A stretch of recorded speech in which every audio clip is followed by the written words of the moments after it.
चलिए अगला प्रश्न क्या कहता है, कब न्यायालय सिविल अधिकार संरक्षण अधिनियम 1955 की धारा 12 के अंतर्गत यह बताएगा कि उपधारणा करेगा कि अपराध का आधार स्पृश्यता है। धारा में क्या लिखा गया है, धारा नंबर 12 में क्या लिखा गया है, ऑप्शन के रूप में है जब यह केवल अनुसूचित जाति के सदस्यों से संबंधित होगा, या फिर जब यह केवल अनुसूचित जनजाति के सदस्यों से संबंधित होगा, या फिर जब यह अनुसूचित जाति और अनुसूचित जनजाति के सदस्यों से संबंधित होगा, या फिर इनमें से कोई नहीं। इसका सही उत्तर होगा सिविल अधिकार संरक्षण अधिनियम 1955 की धारा के 12 के अंतर्गत लिखा गया है कि जब यह केवल अनुसूचित जनजाति के सदस्यों से संबंधित होगा। सिविल अधिकार संरक्षण अधिनियम 1955 क्या है, अस्पृश्यता का अधिकार संरक्षण अधिनियम 1955 छुआछूत से संबंधित है। छुआछूत का संबंध आर्टिकल कितने से है, अनुच्छेद 17 से है। हमारे संविधान में अनुच्छेद 17 में छुआछूत से संबंधित कुछ प्रावधान किए गए हैं। यह सिविल अधिकार संरक्षण अधिनियम 1955 प्रभावी कब से हुआ है, 1 जून 1955 से, 1 जून 1955 से यह अधिनियम प्रभावी हुआ है। लेकिन 1965 में इसका नाम बदलकर अलग रख दिया गया था। किस समिति के अनुशंसा पर, 1965 में एक समिति बनाई गई थी, इलाया पेरुमल समिति की अनुशंसा पर।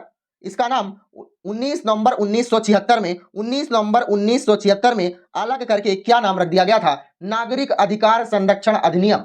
यह इसका नाम बदलकर रख दिया गया था। अगला प्रश्न क्या है, यदि कोई व्यक्ति अस्पृश्यता के आधार पर किसी व्यक्ति को किसी अस्पताल, औषधालय या शिक्षा संस्थान में प्रवेश से इनकार करता है, तब वह सिविल अधिकार संरक्षण अधिनियम 1955, यह फिर से वही प्रश्न है, इसी अधिकार से संबंधित है, इसी अधिनियम से संबंधित है, किस धारा के अंतर्गत दंडनीय होगा। यदि कोई व्यक्ति किसी अस्पताल में, किसी औषधालय में, किसी शिक्षण संस्थान में प्रवेश से इनकार कर देता है तो किस धारा के तहत उसे सजा सुनाई जाएगी। ऑप्शन नंबर बी, धारा 5 के तहत उसे सजा सुनाई जा सकती है। कैसी सजा सुनाई जा सकती है, 1 महीने से कम की सजा तो हो ही नहीं सकती, और 6 महीने से अधिक की सजा भी नहीं हो सकती, या फिर 100 रुपए से कम की सजा नहीं हो सकती, और 500 रुपए से अधिक की सजा भी नहीं हो सकती। सजाओं का प्रावधान कुछ इस तरह से है। इसका और कौन कौन सा आधार हो सकता है, अस्पृश्यता का आधार और कौन सा हो सकता है इस अधिनियम के तहत, किसी भी व्यवसाय के संबंध में विकलांगता के आधार पर किसी भी व्यक्ति को अस्पृश्यता के आधार पर हटाया नहीं जा सकता है। दूसरा, सार्वजनिक पूजा या फिर किसी भी स्थान पर प्रवेश से रोक नहीं लगाया जा सकता है। अस्पृश्यता के आधार पर किसी भी माल को बेचना या सेवा प्रदान करने से इनकार नहीं किया जा सकता है।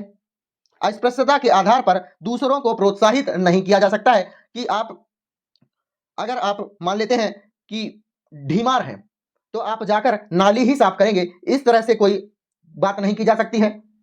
किसी भी अस्पृश्यता के आधार पर किसी भी माल बेचना या सेवा प्रदान करना, भंडारे में आप किसी कह सकते हैं कि अगर आप गोंड कास्ट से हैं या फिर आप कह सकते हैं कुम्हार से हैं तो आप भंडारे का प्रसाद नहीं बांटेंगे। इस प्रकार से इस आधार पर आप किसी को भी मना नहीं कर सकते। अस्पृश्यता का आधार इस तरह से होता है, इस आधार पर आप अस्पृश्यता से इनकार नहीं कर सकते। अस्पृश्यता अधिकार संरक्षण अधिनियम 1955 के तहत वह आपकी शिकायत कर सकते हैं। अगला प्रश्न है, अनुसूचित जाति और अनुसूचित जनजाति अत्याचार निवारण अधिनियम 1989 प्रवृत्त हुआ है। कब यह प्रवृत्त हुआ है, 30 जनवरी 1990 इसका सही उत्तर हो जाएगा। यह अपमान को दंडित करता है। अपमान नहीं कर सकते हैं आप अनुसूचित जाति और अनुसूचित जनजाति के वर्ग के लोगों का आप कह सकते हैं। इसमें ध्यान रखिएगा कुछ प्रमुख बातें। पहली बात आप याद रखिएगा कि अग्रिम जमानत से इनकार कर सकते हैं या फिर अग्रिम जमानत देने से इनकार किया जा सकता है। दूसरा क्या है, दलित वर्गों को गाली गलौज और हिंसा के खिलाफ स्वतंत्र कानूनी सुरक्षा दी जाती है कि दलित वर्गों को कोई भी गाली गलौज नहीं दे सकता है। तीसरा प्रमुख, ध्यान से सुनेगा, तीसरा प्रमुख इसकी विशेषता कौन सी होती है, राज्य सरकार द्वारा इस अपराध पर सामूहिक जुर्माना वसूल सकती है। यह अधिकार किसके पास होता है, राज्य सरकार के पास अधिकार होता है कि यदि कोई व्यक्ति अनुसूचित जाति या फिर अनुसूचित जनजाति या फिर आप कह सकते हैं दलित वर्गों को अपमानित किया है गाली गलौज के हिसाब से, तो राज्य सरकार उस व्यक्ति से जुर्माना वसूल सकती है।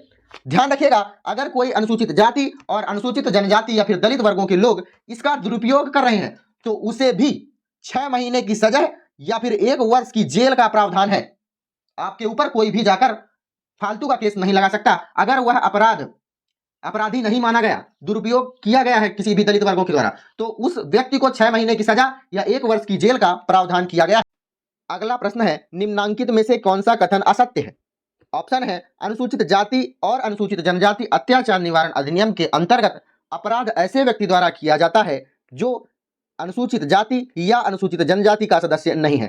कहने का मतलब यह है यदि वह एसटी या फिर एससी ना हो तभी उसे इस अधिनियम के अंतर्गत उस पर मुकदमा चलाया जा सकता है। यह कथन बिल्कुल सत्य कथन है। यदि वह अपराध करने वाला व्यक्ति एसटी हो या तो एससी हो तब जाकर आप इस अधिनियम के तहत उस पर मुकदमा नहीं चलवा सकते हैं। अगला ऑप्शन है, पहला कथन तो बिल्कुल सत्य निकला। दूसरा है अनुसूचित जाति और अनुसूचित जनजाति अत्याचार निवारण अधिनियम की धारा 14(1) की धारा 2 घ में क्या परिभाषित किया गया है।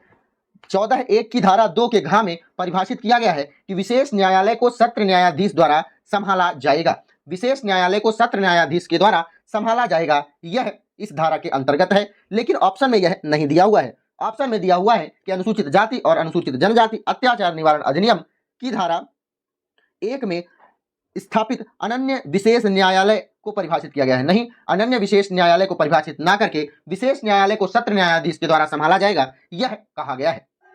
मतलब दूसरा ऑप्शन आपका गलत हो गया है। ऑप्शन नंबर सी बिल्कुल सही होगा। क्या लिखा है, पीड़ित अनुसूचित जाति और अनुसूचित जनजाति अत्याचार निवारण अधिनियम की धारा 2 अंगा में परिभाषित किया गया है। पीड़ित को, आश्रित को धारा 2 में परिभाषित किया गया है, यह भी बिल्कुल सही होगा। कौन कौन इस पर आश्रित रह सकते हैं। अगला प्रश्न है, अनुसूचित जाति और अनुसूचित जनजाति अत्याचार निवारण अधिनियम 1989 के अंतर्गत किसी निर्णय या दंडादेश या आदेश के विरुद्ध उच्च न्यायालय में अपील होती है।